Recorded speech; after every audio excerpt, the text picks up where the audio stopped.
Hello बच्चों।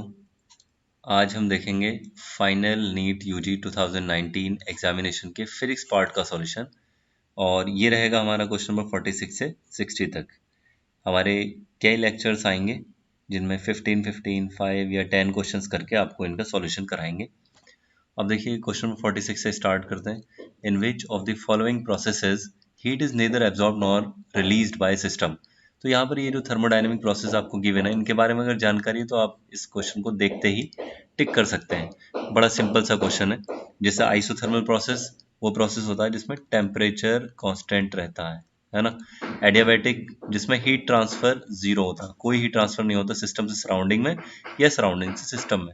Isobaric process ऐसा process जिसमें प्रेशर कांस्टेंट रहे, है ना। बार से याद रख सकते हैं, बार प्रेशर की यूनिट होती है और 1 बार इज इक्वल टू होता है 10⁵ ऐसे ही आइसोकोरिक प्रोसेस ऐसा प्रोसेस जिसमें वॉल्यूम कांस्टेंट रहता है। तो इसका आंसर क्या हो जाएगा बच्चों? ये इसका आंसर हो जाएगा एडियाबैटिक प्रोसेस जिसमें हीट ट्रांसफर जीरो रहेगा, हीट ना तो एब्जॉर्ब की जा रही हो ना हीट रिलीज की जा रही हो। अब देखिए क्वेश्चन नंबर 46।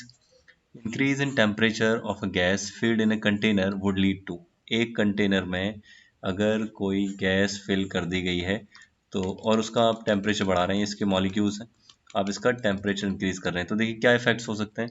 कह रहे हैं इंक्रीज इन इट्स मास। मास तो गैस का जब भी बढ़ेगा ना जब इसमें नंबर ऑफ मॉलिक्यूल्स बढ़ रहे हो, और ये चारों तरफ से क्लोज है तो नंबर ऑफ मॉलिक्यूल्स फिक्स है, इससे मास फिक्स है तो गलत है। Increase in its kinetic energy, हाँ काइनेटिक एनर्जी बढ़ जाएगी, हमें पता है कि एवरेज काइनेटिक एनर्जी पर मॉलिक्यूल होती है 3/2 के बी टी। टेम्परेचर बढ़ाओगे तो एनर्जी बढ़ेगी, है ना। के बी क्या है? के बी बोल्ट्जमैन कांस्टेंट, इसकी वैल्यू 1.38 इंटू 10⁻⁻23 जूल पर केल्विन, ये इसकी वैल्यू होती है। अब देखिए टेम्परेचर बढ़ाएंगे तो आपको पता है मॉलिक्यूल्स की काइनेटिक एनर्जी बढ़ेगी, है ना। चलिए ये वाला बिल्कुल ठीक है। अब नेक्स्ट देखिए decrease in its pressure. Pressure में डिक्रीज होगा? नहीं, डिक्रीज नहीं होगा, इंक्रीमेंट होगा। अगर आप टेम्परेचर बढ़ा रहे हैं एनर्जी बढ़ी, जिससे ज़्यादा हाई वेलोसिटी से ये वॉल से टकराएंगे मॉलिक्यूल्स, ज़्यादा मोमेंटम ट्रांसफर करेंगे, ज़्यादा मोमेंटम ट्रांसफर तो प्रेशर भी ज़्यादा, है ना। ज़्यादा मोमेंटम ट्रांसफर तो फोर्स बढ़ेगा, P equal to F upon A से। भाई एफ क्या होता है? एफ होता है D P upon D T. ज़्यादा मोमेंटम ट्रांसफर करेंगे, फोर्स ज़्यादा तो प्रेशर भी ज़्यादा, ज़्यादा प्रेशर लगेगा, और जबकि ये कह रहे हैं डिक्रीज होगा, गलत है। Decrease in intermolecular distance. Intermolecular distance का मतलब है दो मॉलिक्यूल्स के बीच की डिस्टेंस, ये आर, है ना। अब ये इसके बारे में कह रहे हैं डिक्रीज हो जाएगी, नहीं डिक्रीज इस पर कोई इफेक्ट नहीं पड़ना चाहिए क्योंकि वॉल्यूम ऑफ द कंटेनर भी कांस्टेंट। यहाँ देखिए कोई इफेक्ट नहीं गिवन है यहाँ पर हमें कि वॉल्यूम बढ़ना चाहिए नहीं बढ़ना चाहिए। अगर ऐसा है तो हम इसको कांस्टेंट मानेंगे। नंबर ऑफ मॉलिक्यूल्स भी कांस्टेंट है जिसकी वजह से मॉलिक्यूल्स के बीच में जो स्पेसिंग है वो बराबर ही रहेगी। तो यहाँ पर आंसर नंबर 2 ये करेक्ट होगा। अब देखिए question number 48। The total energy of an electron in an atom in an orbit is. Total energy है बच्चों -3.4 इलेक्ट्रॉन वोल्ट। काइनेटिक और पोटेंशियल एनर्जीज पूछ रहे हैं इसकी। आप ध्यान रखिए हमेशा kinetic energy equal to magnitude of total energy, मतलब 3.4 इलेक्ट्रॉन वोल्ट। काइनेटिक एनर्जी कभी नेगेटिव नहीं होती है ना। और पोटेंशियल एनर्जी के लिए ध्यान रखिए it is double of the total energy always. तो double 2 into -3.4 is equal to -6.8 electron volt. तो क्या आंसर करेक्ट है? Third question, third answer correct है इसका। Correct Boolean operation represented by the circuit diagram drawn is. देखो ये जो Boolean functions हैं इनके बारे में हमें पता होना चाहिए पहले तो, और फिर सर्किट को हम एनालाइज करेंगे। तो एंड का मतलब होता है दोनों इनपुट की मल्टीप्लाई कर देता है, और का मतलब दोनों इनपुट्स की को प्लस कर देता है, नैंड का मतलब मल्टीप्लाई करके उसका इन्वर्स, और नॉर का मतलब प्लस करके उसका इन्वर्स।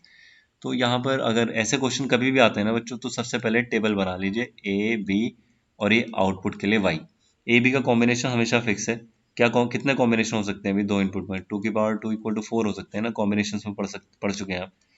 0 0 0 1 1 0 और 1 1 एक सीरियल में ले लिए, बाइनरी के सीरियल में हमने। अब देखिए अगर ये दोनों ए और बी दोनों ही जीरो हैं तो इस सर्किट में, अच्छा सर्किट देख लें पहले बच्चों।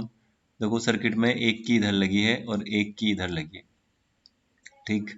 अगर ये कंडीशन दोनों ओपन है और यहाँ वोल्टेज हम दें, अच्छा यहाँ जीरो वोल्टेज है देखो, तो करंट इधर बिल्कुल भी नहीं जा रही होगी इस टाइम, सारी करंट इधर जाएगी, है ना। और सारी करंट जब यहाँ फ्लो होगी तो देखो यहाँ तो जीरो वोल्टेज है, यहाँ 0 से कुछ हाई, क्योंकि V equal to I R से आप देखें, है ना। और यहाँ देखो 6 वोल्ट ऊपर जाने में वोल्टेज बढ़ रहा है, V equal to I R से कुछ ना कुछ वैल्यू यहाँ मिलेगी पोटेंशियल की। और यहाँ थोड़ा और हाई, और यहाँ 6 वोल्टेज ये है। अगर इधर करंट नहीं जा रही है तो ये कंडीशन होगी, यहाँ एलईडी को कुछ वोल्टेज मिलेगा जिसकी वजह से एलईडी ग्लो करेगी और वाई की वैल्यू 1 हो जाएगी। वाई की वैल्यू 1 कब होगी? जब एलईडी ग्लो करती है, जब एलईडी ग्लो करेगी तो वाई की वैल्यू 1 आएगी। और अगर एलईडी क्लोज बंद है, लाइट नहीं दे रही है, तो उस टाइम पर वाई की वैल्यू 0 होगी। तो अदरवाइज वाई इक्वल टू 0 आपको लेना है, ठीक है। अब देखिए यहाँ करंट कब जाएगी? यहाँ करंट जब जाएगी जब ये दोनों ही क्लोज कर दिए जाएं। और जैसे ही ये दोनों क्लोज कर दिए, ये यहाँ टच कर दिया आपने, ये भी यहाँ टच कर दिया, और इधर पता है रेजिस्टेंस 0 है, इधर पूरा कंडक्टिंग पाथ है ये वाला, तो फिर इधर करंट 0 हो जाएगी। इस वाली ब्रांच में करंट फिर 0 हो जाएगी, इधर कोई करंट नहीं जाएगी। उस टाइम पर एलईडी नहीं जलेगी, एलईडी लाइट इमिट नहीं करेगी, है ना। तो इसका मतलब उस टाइम पर वाई की वैल्यू 0। तो आप देख लीजिए, जब तक ये दोनों में से कोई सा भी अगर 0 पर होगा तो बल्ब जलता रहेगा। देखो यहाँ 1, और यहाँ भी 1, यहाँ भी 1, और अगर 1 1 है दोनों, पूरा क्लोज कर दिया तो ये आ रहा है 0। तो देखिए क्या हो रहा है, मल्टीप्लाई करके इन्वर्स हो रहा है। देखो दोनों ही मल्टीप्लाई 0, 0 का कर दिया इन्वर्स 1, दोनों ही मल्टीप्लाई 0, इसका इन्वर्स कर दिया 1, दोनों ही मल्टीप्लाई यहाँ 1, इसका इन्वर्स कर दिया हमने 0। तो ये कौन सा गेट है? ये नैंड गेट है बच्चों, नैंड गेट। ये वाला इसका आंसर होगा, थर्ड पॉइंट इसका। अब देखिए question number 50। Block of mass 10 kg, मैं लिख लेता हूँ, मास ऑफ द ब्लॉक है बच्चों 10 kilo, is in contact against the inner wall of a hollow cylindrical drum of radius 1 meter। Radius 1 metre का कोई होलो सिलिंड्रिकल ड्रम है और उसकी वॉल से लगाकर ये मास m का कोई 10 kg का कोई ब्लॉक रखा है। The coefficient of friction between the block and the inner wall of cylinder is 0.1। तो कोफिशिएंट ऑफ फ्रिक्शन कितना है? 0.1 है वॉल और ब्लॉक के बीच में। The minimum angular velocity needed for the cylinder to keep the block stationary when cylinder is vertical कर दिया cylinder को, तो गिर जाना चाहिए नीचे से अगर खुला हुआ है तो, है ना। and rotating about its axis will be, आपसे ऐसा बोल रहे हैं बच्चों, ये कोई सिलेंडर है, वर्टिकल रख दिया इसको, और वर्टिकल रखने पर ये इसकी एक्सिस है, इस वाली एक्सिस के अबाउट इसको रोटेट करना है। तो मिनिमम कितने एंगुलर वेलोसिटी से रोटेट करें, ये जो ब्लॉक है ये इसकी वॉल से टच होते हुए ही रखा रहे, नीचे ना गिरे, ऐसा बोल रहे हैं। तो देखिए यहाँ पर क्या होगा, इसका जो वेट है वो नीचे वर्क करेगा mg। इसको गिरने से बचाने के लिए क्या होना चाहिए बच्चों? यहाँ एक फ्रिक्शन फोर्स वर्क करना चाहिए वॉल और ब्लॉक के बीच में, ये वाला, ये फ्रिक्शन, ठीक है। और देखिए इधर इधर वर्क करेगा centrifugal force M R omega square. भाई सेंट्रीफ्यूगल फोर्स के लिए हम ले सकते हैं M V square upon R, V के प्लेस पर आर ओमेगा रख दो, आर ओमेगा का होल स्क्वायर अपॉन आर, तो एक आर से स्क्वायर कैंसिल, ये आ जाएगा एम आर ओमेगा स्क्वायर, और नॉर्मल रिएक्शन, ये नॉर्मल रिएक्शन इधर आ जाएगी। अब देखिए फ्रिक्शन कौन सा होगा, ये स्टैटिक फ्रिक्शन होना चाहिए, तभी तो रुकेगा ये। अच्छा, हम आप ऐसा मान सकते हैं कि अगर इसको रोटेट नहीं कर रहे, ओमेगा अगर 0 है, तो बच्चों ये वाला फोर्स 0, जिससे नॉर्मल रिएक्शन 0, और फ्रिक्शन भी 0 हो जाएगा। फ्रिक्शन होता है म्यू एस एन, है ना। एन 0 तो फ्रिक्शन भी 0 हो जाएगा, ये बिल्कुल फ्री फॉल में गिरेगा, बिल्कुल, है ना, सीधा आगे गिरेगा, ऐसा कोई रोकेगा नहीं, फ्री फॉल में होगा ये। अगर आप ओमेगा थोड़ा बढ़ाते हैं, ये फोर्स थोड़ा सा बढ़ेगा, जिससे नॉर्मल रिएक्शन बढ़ेगी, फ्रिक्शन थोड़ा सा बढ़ेगा। अब भी ये गिरेगा अगर वेट से कम है फ्रिक्शन, है ना, लेकिन अब थोड़ा सा स्लो गिरेगा, कम एक्सेलरेशन से गिरेगा, है ना। और अगर इसको ओमेगा को अब बढ़ाते चले जाओ तो एक कंडीशन ये आएगी जब एफ एस की वैल्यू एम जी के बराबर हो जाएगी, ठीक है।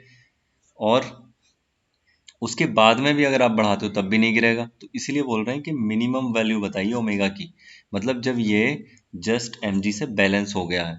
तो हमने यही रखा, F S is equal to M G, F S static friction, mu S N is equal to M G. अब एन किससे बैलेंस होगा? N equal to M R omega square. अब ये ध्यान दीजिए, यहाँ एन की वैल्यू हमेशा एम जी नहीं होती है। प्लेन सरफेस पे, हॉरिजॉन्टल सरफेस पे रखा तो एन की वैल्यू एम जी आएगी। कभी कभी बच्चे ऐसा याद कर लेते हैं कि N equal to M G, हमेशा एम जी नहीं है, कंडीशन पर डिपेंड करता है ये। तो म्यू एस और एन की value M R omega square is equal to, ये आ गया एम जी। एम से ये एम कैंसिल, और यहाँ से हम ओमेगा फाइंड कर सकते हैं अंडर रूट में जी अपॉन कितना, म्यू एस इंटू आर। अब देखिए जी की वैल्यू रखिए जरा, जी की वैल्यू होगी 10 गिवन है हमें। देखो क्वेश्चन में बच्चों यहाँ गिवन है हमें 10। अगर हमें क्वेश्चन में वैल्यू गिवन है तो हम उस टाइम पर बिल्कुल बाउंडेड हैं और वही वैल्यू हमें यूज़ करनी पड़ेगी। अगर कोई और वैल्यू हम यूज़ करेंगे तो आंसर मैच नहीं होगा या हमारे मार्क्स कट जाएंगे डिस्क्रिप्टिव, अगर आपका कोई क्वेश्चन पेपर है तो, है ना। तो इस बात का खास ध्यान रखना है। लेकिन अगर ऐसा है कि आपको वैल्यू नहीं गिवन है तो आप अपने अकॉर्डिंग जो वैल्यू आसान हो कैलकुलेशन के लिए वो वैल्यू यूज़ करें, या तो 10 और या 9.8 मीटर पर सेकेंड स्क्वायर, ठीक है। तो यहाँ हमें गिवन है ये यूज़ करेंगे, इससे आसान भी है।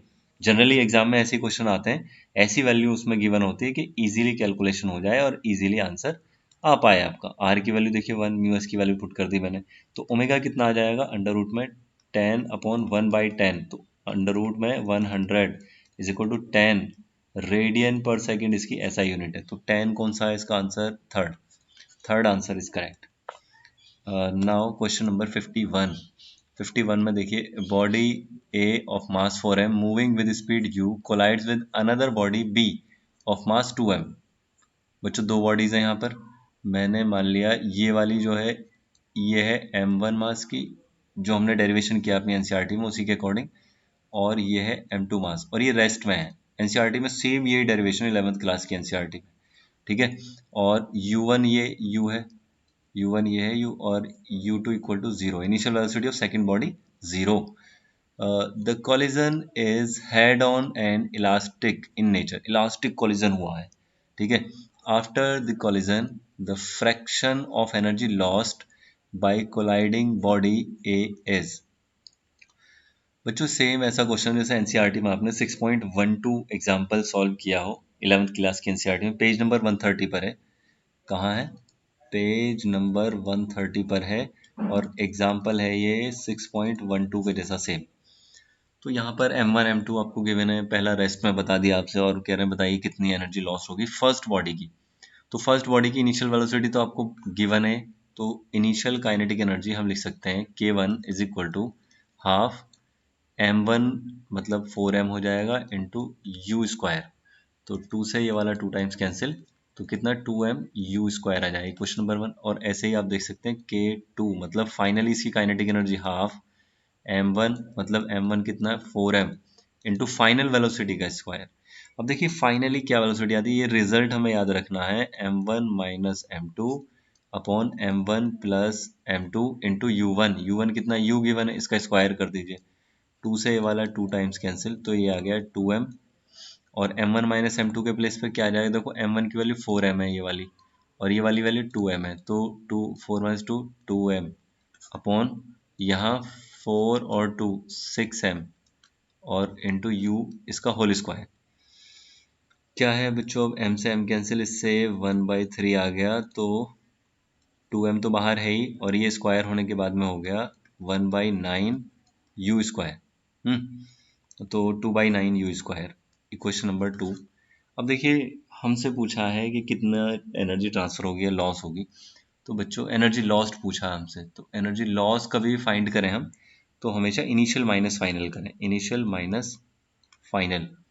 और साथ ही साथ ये कहा है फ्रैक्शन बताइए, फ्रैक्शन, फ्रैक्शन पूछ रहे हैं अगर तो इनिशियल वैल्यू से आप डिवाइड कर लीजिए, k1 माइनस के टू अपॉन k1। अब देखिए k1 माइनस के टू, ये k2 की वैल्यू है और ये वाली ये k1 की वैल्यू है, तो बच्चों ये आ रहा है, कुछ कॉमन है दोनों में से, 2mu स्क्वायर पूरा कॉमन है, तो 2mu स्क्वायर हमने ले लिया पहले ही कॉमन। k1 की वैल्यू 2mu स्क्वायर है तो 1 बचा, माइनस इसमें से देखो 2mu स्क्वायर 1/9 बचा यहाँ पर, और अपॉन में initial value k1 2mu square, तो इससे ये cancel, is equal to 9 minus 1 8/9। इतनी एनर्जी इतना फ्रैक्शन इसका ट्रांसफर हो जाएगा, मतलब ये सेकंड हमारा करेक्ट आंसर है। अच्छा अब देखिए एग्जाम क्वेश्चन नंबर 52। 52 में क्या है, the speed of a swimmer in still water is 20 metre per second. Still water में 20 मीटर पर सेकंड की स्पीड से कोई स्विमर तैर रहा है। द स्पीड, स्टिल वाटर में इतनी कैपेबिलिटी है भाई, 20 मीटर पर सेकंड से तैर सकता है। The speed of river water is 10 metre per second. River water की स्पीड, रिवर भी फ्लो हो रही है 10 मीटर पर सेकंड, मतलब अगर रिवर के अलोंग ये तैरता है, डाउन स्ट्रीम तैरता है, तो 20 इसकी और 10 इसकी कितनी 30 मीटर पर सेकंड हो जाएगी। अगर अपोजिट तैरता है मतलब अप स्ट्रीम, तो 20 ये और माइनस ये करो 10, तो फिर 10 मीटर पर सेकंड रह जाएगी। देखते हैं क्या क्वेश्चन है। And is flowing due east. जब भी कभी ईस्ट वेस्ट नॉर्थ साउथ की बात आए तो बच्चों पहले आप ये ड्रॉ कर लें, ईस्ट वेस्ट नॉर्थ और ये साउथ। ये नदी है और नदी में पानी इधर बह रहा है 10 मीटर पर सेकंड स्पीड से। ईस्ट में बता रहे हैं ना, ईस्ट डायरेक्शन इधर ही है। If he is standing on the south bank, south bank तो ये वाला होगा, ये वाला है ना, ये रहा साउथ, ऊपर वाला नॉर्थ बैंक है। And wishes to cross the river along shortest path, shortest path के अलोंग ये इसको क्रॉस करना चाहता है, मतलब इधर बिल्कुल परपेंडिकुलर टू रिवर इधर मूव करना चाहता है। The angle at which he should make his strokes with respect to north is given by. तो नॉर्थ डायरेक्शन से, ये नॉर्थ ही तो है ये वाली, इससे कितना एंगल बनाते हुए उसे अपने स्ट्रोक्स अप्लाई करने चाहिए। एफर्ट किस डायरेक्शन में इसको अप्लाई करना चाहिए। तो देखिए बच्चों, इसको इस टाइम दो वेलोसिटीज मिल रही हैं। एक तो वेलोसिटी इसको इधर मिल रही है 10 मीटर पर सेकेंड, ये रही 10 मीटर पर सेकेंड, और रिजल्टेंट इसको चाहिए इधर। तो बच्चों किधर इसको स्ट्रोक्स अप्लाई करने चाहिए, थोड़ा इसको इधर स्ट्रोक्स अपने अप्लाई कर लेने चाहिए। इधर कुछ वेलोसिटी इसकी कितनी 20 मीटर पर सेकेंड, अगर इधर चलेगा तो देखो 20 वाले का और 10 वाले का रिजल्टेंट पैरेललोग्राम लॉ से अगर देखो आप तो इधर बीच में आ सकता है, बीच में पॉसिबल है। तो हमसे ये वाला एंगल पूछ रहे हैं, ये एंगल कितना होगा। अब देखो बच्चों, ये एंगल कितना होगा बताने के लिए आप, रिजल्टेंट इधर चाहिए हमें इधर, तो रिजल्टेंट अगर इधर चाहिए, इधर कब मिलेगा रिजल्टेंट, इधर जब मिलेगा जबकि इस 20 मीटर पर सेकंड का जो ये वाला कंपोनेंट है, मतलब 20 साइन थीटा, ये इस 10 मीटर पर सेकंड से कैंसिल आउट हो जाए। देखो अपोजिट है ना, इक्वल अगर हो गई कैंसिल आउट, तो केवल ये वाला कंपोनेंट बचा, और ये कितना है, ये 20 कॉस थीटा हो जाएगा, है ना। और इसकी डायरेक्शन ये हमें पता है, ये बिल्कुल नॉर्थ डायरेक्शन है जिधर हमसे कहा है। तो इन दोनों को इक्वल पुट कर दीजिए, देखो तो ये आ जाएगा sine theta is equal to 1/2। तो थीटा कितना 30 डिग्री, 30 डिग्री का एंगल कहाँ है, 30 डिग्री फर्स्ट ऑप्शन ये वाला करेक्ट है। क्वेश्चन नंबर 53 देखिए, man mass m is attached to a thin wire, thin wire से अटैच है एक mass, and read in a vertical circle, vertical circle में इसको घुमाया जा रहा है। The wire is most likely to break when. तो वायर कब टूट सकता है। नंबर वन है the mass is at the highest point, the wire is horizontal, the mass is at the lowest point, inclined at an angle of 60 degree from vertical. तो कौन सा यहाँ करेक्ट होना चाहिए। देखो बच्चों, ऐसे वर्टिकल सर्कल में इसको घुमाया जा रहा है, ये सेंटर है, यहाँ मास बंधा हुआ है, अगर लोवेस्ट पॉइंट पर है तो इस पर देखिए क्या क्या वर्क कराएगा, फोर्स एम जी नीचे लगेगा, और यहाँ M V square upon R, R यहाँ रस्सी की लेंथ के बराबर है। तो इन दोनों को टेंशन बैलेंस कर रही होगी इस टाइम, ठीक है। और अगर ये यहाँ है 90 डिग्री का एंगल बनाते हुए, तो एम जी तो इधर आएगा इसमें, और सेंट्रीफ्यूगल फोर्स जो लग रहा होगा M V square upon L वो इधर होगा। तो रिजल्टेंट कितना, लेकिन स्ट्रिंग किसको बैलेंस कर रही होगी भैया, स्ट्रिंग बच्चों केवल इसको बैलेंस कर रही होगी, M V square upon L, है ना, ये इसके जस्ट अपोजिट आ रहा है। और अगर यहाँ देखें, यहाँ तो देखो एम जी भी नीचे, M V square upon L ये ऊपर, तो इनका रिजल्टेंट दो सब्ट्रैक्ट होकर कम ही रह जाएगा इस वाली कंडीशन से। तो टेंशन जो यहाँ इस कंडीशन में होगी वो इस वाली से कम होगी। एक कह रहे हैं 60 डिग्री फ्रॉम वर्टिकल, वर्टिकल से 60 डिग्री एंगल बनाते हो, सपोज ये है 60 डिग्री का एंगल, इधर वाला ले लिया मैंने, उधर ज़्यादा डायग्राम बन गया है। तो इधर भी एम जी और इधर टेंशन क्या आएगी, M V square upon L, इसको बैलेंस करेगी टेंशन, ठीक है। तो बच्चों सबसे ज़्यादा टेंशन यहाँ पर, क्योंकि दोनों फोर्सेस प्लस हो रहे हैं, और सबसे कम यहाँ पर है क्योंकि सब्ट्रैक्ट हो रहे हैं अपोजिट डायरेक्शन होने की वजह से। तो रस्सी टूटने की कहाँ कंडीशन ज़्यादा, जहाँ टेंशन हाईएस्ट हो, और हाईएस्ट कहाँ है, हाईएस्ट लोवेस्ट पॉइंट पर। तो कौन सा आंसर करेक्ट है, when the mass is at the lowest point, ये आंसर करेक्ट है। 54 देखें, क्वेश्चन नंबर 54, कलर चेंज कर लेते हैं बच्चों।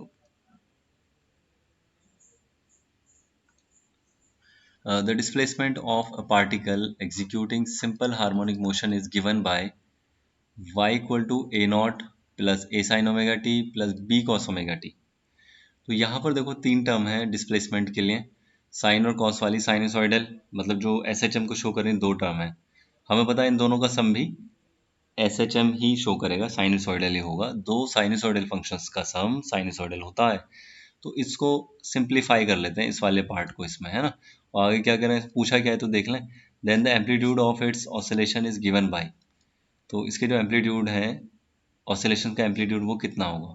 मैंने इसको देखो बच्चों ऐसे ले लिया, y equal to A not plus A sine omega T plus B cos omega T.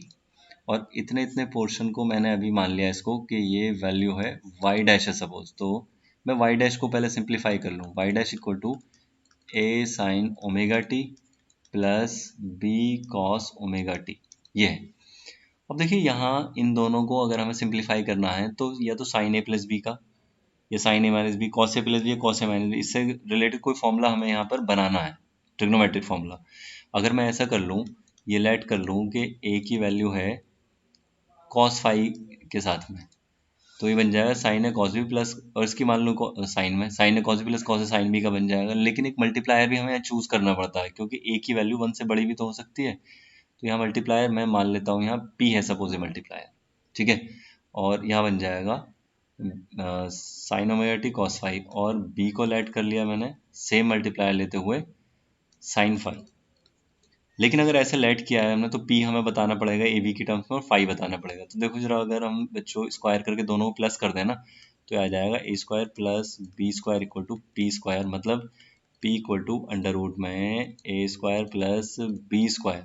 और वो फाई बताना, तो साइन वाली टर्म का कॉस वाली में डिवाइड कर दूं तो यहाँ से आ जाए tan phi is equal to B upon A, B upon A मतलब phi equal to tan inverse B upon A, है ना। कोई भी चीज़ अगर लेट करें तो हमें डिफाइन करना पड़ता है उस टर्म में जिस टर्म में वो गिवन है, गिवन चीज़ है जिस टर्म में है। अब देखिए क्या बन जाएगा वाई डैश का, ये हो जाएगा Y dash equal to P पहले ही कॉमन ले लिया, sine omega T cos phi plus cos omega T sine phi, ऐसे रख लिया इसको। तो ये बन गया sine A cos B plus cos A sine B, ठीक है। तो देखो Y dash equal to P sine cos B plus cos sine B, sine A plus B की आइडेंटिटी है, फॉर्मूला बना। तो बना ओमेगा टी प्लस फाई। इसको मैं लिख सकता हूँ पूरा कि Y dash equal to P की वैल्यू अंडर रूट में inside the root P square A square plus B square, है ना, into sine omega T plus five. देखो बच्चों ये भी एक सिंगल साइनसॉइडल फंक्शन की टर्म में हम लिख पाए, तो इससे क्या पता चल रहा है ये एस एच एम शो करती है ये वाली टर्म। लेकिन इसका एम्पलीट्यूड कितना होगा, एम्पलीट्यूड ये है अंडर रूट में A square plus B square, और इसमें एक फेज डिफरेंस और एक्स्ट्रा इंक्लूड हुआ है phi equal to tan inverse B upon A, ये वाला ये फेज इनिशियल फेज है इसका। अब देखिए जो एक्चुअल फंक्शन हमें गिवन है वो ये है कि y equal to A not plus under root A square plus B square into sine omega T plus five, ये है। अच्छा ये बिल्कुल कांस्टेंट टर्म है, ये कुछ नहीं बता रही है, ये वाली बता रही है एस एच एम हो रही है। अब एक एस एच एम को एक कांस्टेंट टर्म में अगर आप ऐड कर दो तो देखिए कैसा ग्राफ इसका बनना चाहिए। अगर अकेले इसका ग्राफ बनाऊं मैं तो अकेले इसका ग्राफ देखो ये ग्राफ आएगा इसका, ये इधर ले लिया हमने ओमेगा टी मतलब थीटा, और ये ले लिया वाई डैश, तो इसकी मैक्सिमम वैल्यू कितनी आ जाएगी, ये वाली वैल्यू जो है ये आ जाएगी रूट में A square plus B square, और ये मिनिमम वैल्यू कितनी आ जाएगी ये वाली, ये आ जाएगी minus under root A square plus B square, ऐसे वैल्यू आएगी। लेकिन अगर हम इसमें ए नॉट प्लस कर रहे हैं जैसा कि हमें क्वेश्चन में गिवन है, तो हर एक जगह पर ए नॉट प्लस हो जाएगा, तो जो जीरो पर है वो कितने पर आएगा, ए नॉट पर आएगा, और जो हाईएस्ट पॉइंट पर है तो वो कितना आएगा, वो आएगा A not plus under root A square plus B square पर। जो मिनिमम वाला है ये कहाँ पहुँचेगा, ए नॉट प्लस कर दो इसमें भी, तो ए नॉट प्लस करोगे माइनस में ऑलरेडी, तो माइनस ए स्क्वायर प्लस बी स्क्वायर ऐसा आएगा। अब देखिए इसका ग्राफ टोटल कैसा ग्राफ होना चाहिए, इसका ग्राफ कुछ ऐसा होना चाहिए, ये ओमेगा टी और ये वाली वैल्यू ए नॉट, ये ए नॉट, और ये ए नॉट पर ही फिर हमारा जो फंक्शन है ऐसे हमें ऑसिलेटिंग फंक्शन मिलेगा, है ना। और ये मैक्सिमम वैल्यू कितनी आ रही है, यही है ए नॉट प्लस अंडर रूट में A square plus B square, और ये मिनिमम वैल्यू ये है ए नॉट माइनस अंडर रूट में A square plus B square, और ये है ज़ीरो। तो बच्चों एम्पलीट्यूड पूछा है हमसे, तो देखो ये रहा एम्पलीट्यूड पूछा है ना, तो एम्पलीट्यूड तो ये वाली वैल्यू है ये, और ये कितनी है, root A square plus B square, ये वाला ऑप्शन करेक्ट है। इसको शॉर्ट में भी कर सकते हैं हम, यहाँ से ध्यान रख सकते हैं ये कि जो मल्टीप्लायर है इसकी वैल्यू कितनी आती है। अगर ऐसे दो फंक्शन गिवन है तो इनसे एक एसएचएम बनेगी और उसका एम्पलीट्यूड ये आता है, पहले से याद रख सकते हैं, उसका एम्पलीट्यूड ये है और फाइव इसका ये आता है, दो एसएचएम का अगर प्लस हो रहा कहीं तो जल्दी हो जाएगा क्वेश्चन। अब देखिए 55 question, 100 turn coil, number of turns कितनी है, 800 turn, effective area, area is equal to 5 into 10 की पावर कितने -2 मीटर स्क्वायर, मीटर स्क्वायर में गिवन है तो इजी है हमारे लिए। इसके perpendicular to the magnetic field lines ये हैं, और एरिया को इसके बिल्कुल परपेंडिकुलर रखा है। देखिए परपेंडिकुलर कैसे, ऐसे रखा हुआ है एरिया, है ना। और मैग्नेटिक फील्ड कितना है यहाँ पर, मैग्नेटिक फील्ड है 5 इंटू 10 की power -5 Tesla. When the plane of coil is rotated by 90 degree around any of its coplanar axis in 0.1 second, बच्चों टाइम लगा केवल 0.1 सेकेंड, और इसको रोटेट कर दिया 90 डिग्री से। सपोज ये वाली एक्सिस, कोई सी भी एक्सिस आप ले सकते हैं, इसको 90 डिग्री रोटेट कर दिया। इस टाइम तो फील्ड के परपेंडिकुलर है, लेकिन उस टाइम में कैसे हो जाएगा, बिल्कुल फील्ड के पैरेलल मैग्नेटिक फील्ड लाइंस को टच करके जा रही होंगी, यहाँ क्रॉस करके जा रही हैं, ये फील्ड लाइंस को क्रॉस कर रही हैं यहाँ पर। तो मतलब ये है फाइनली कोई फील्ड लाइन इसको क्रॉस नहीं कर रही, फाइनल जो फ्लक्स है ना वो जीरो हो जाएगा, इससे पास होने वाला फ्लक्स। अच्छा, the EMF induced in the coil will be, coil में कितना ईएमएफ इंड्यूस होगा ये हमें बताना। तो पहले इनिशियल फ्लक्स फाइंड कर लें। देखिए बच्चों इनिशियल फ्लक्स होता है b इंटू ए इंटू कॉस थीटा, और थीटा यहाँ पर कितना आएगा, जीरो आएगा, क्योंकि ये b और a के बीच का एंगल है। तो यहाँ a क्या नॉर्मल डायरेक्शन में होता है a, और b ये रहा, तो यहाँ थीटा कितना इनके बीच में, जीरो है इस टाइम। तो ये बना बच्चों थीटा जीरो, कॉस जीरो, और नंबर ऑफ टर्न्स है n, तो n से हमने मल्टीप्लाई कर दिए। तो five I equal to N B A cos zero, तो five I is equal to N कितना 800, 8 इंटू 10⁻², बी कितना है 5 इंटू 10 की पावर -5, कॉस जीरो, एरिया है 5 इंटू 10 की पावर -2, 5 इंटू 10 की पावर -2, कॉस जीरो की वैल्यू 1 +1। तो five I is equal to 200, तो इनकी मल्टीप्लाई हो गई, और इनटू में देखो इससे ये वाला कैंसिल, और पावर मुझे -5, है ना, और ये बन गया 2 इंटू 10 की पावर -3 वेबर इसकी ऐसा यूनिट होती है, ध्यान रखेंगे। 5F equal to 0। अब देखिए EMF कितना होगा, minus rate of change of flux, तो ये आया 5F minus 5I upon delta T. देखिए बच्चों कितना, -5F कितना है 0, माइनस 2 इंटू 10 की पावर -3 अपॉन में टाइम टेकन कितना है 0.1 सेकेंड, 0.1, ठीक है।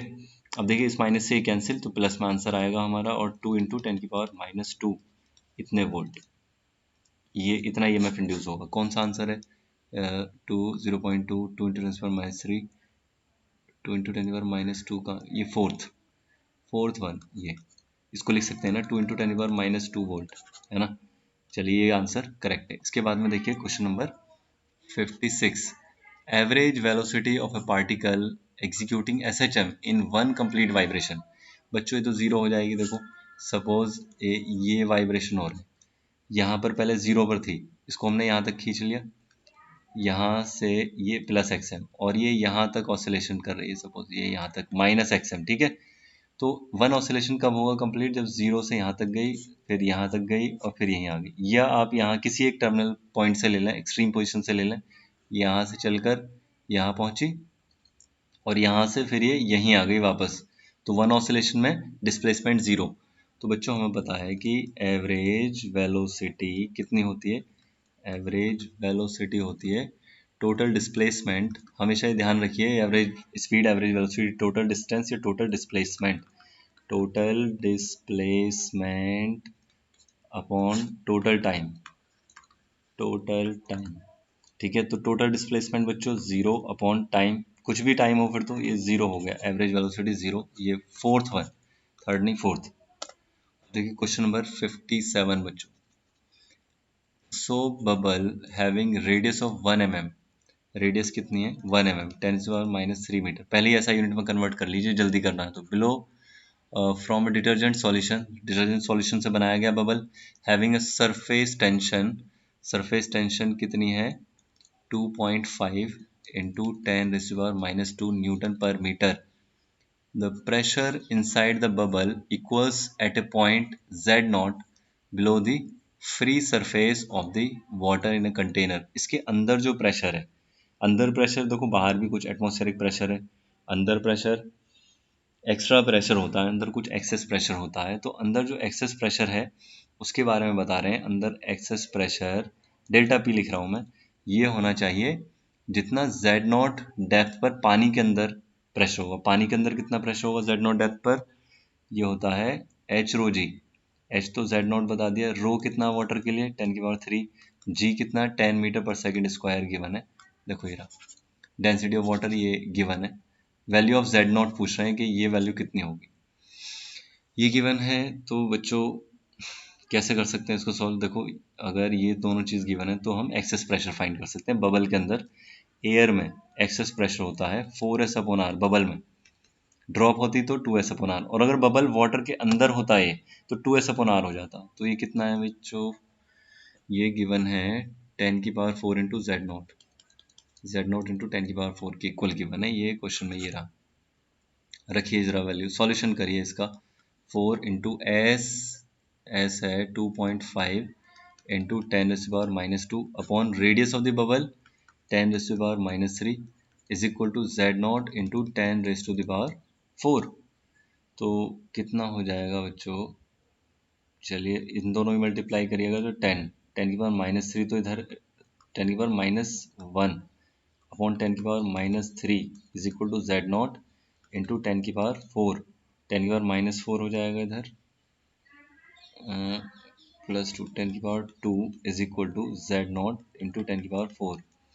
तो जेड नॉट कितना आ गया 10⁻⁻2 मीटर, मतलब 1 सेंटीमीटर। 1 सेंटीमीटर इसका आंसर होना चाहिए, थर्ड पॉइंट ये इसका आंसर है। क्वेश्चन नंबर 58 देखिए बच्चों, copper rod of 88 centimetre, copper rod की length LCU 88 centimetre and an aluminium rod of unknown length, aluminium rod की लेंथ मैंने सिंपल सिंबल मान लिया बिल्कुल L, have their increase in length independent of increase in temperature.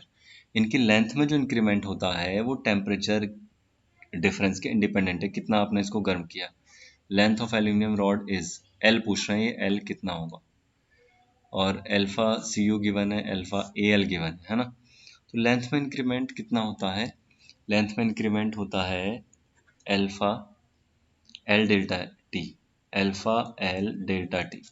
दोनों में अगर temperature का इंडिपेंडेंट हो दोनों में सेम होना चाहिए लेंथ में इंक्रीमेंट।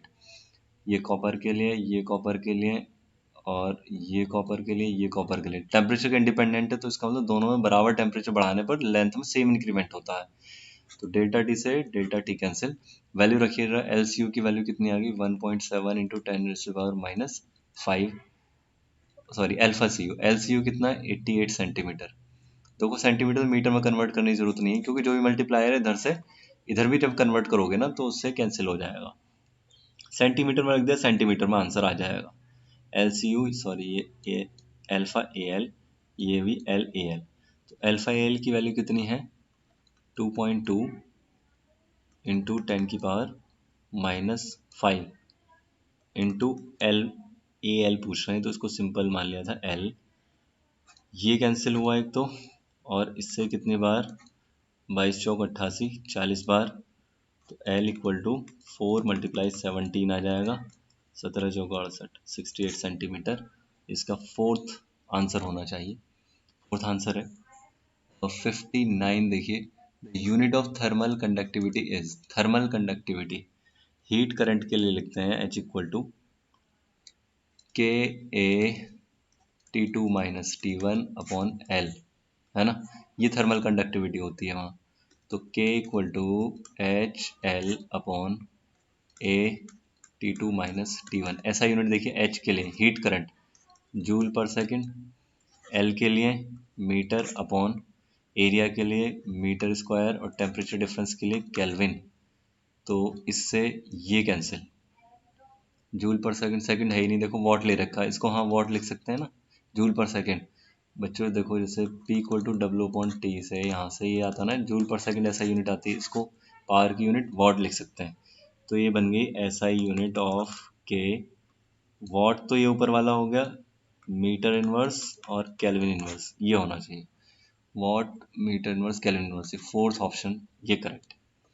लास्ट क्वेश्चन हमारे आज के सेशन का, क्वेश्चन नंबर 60।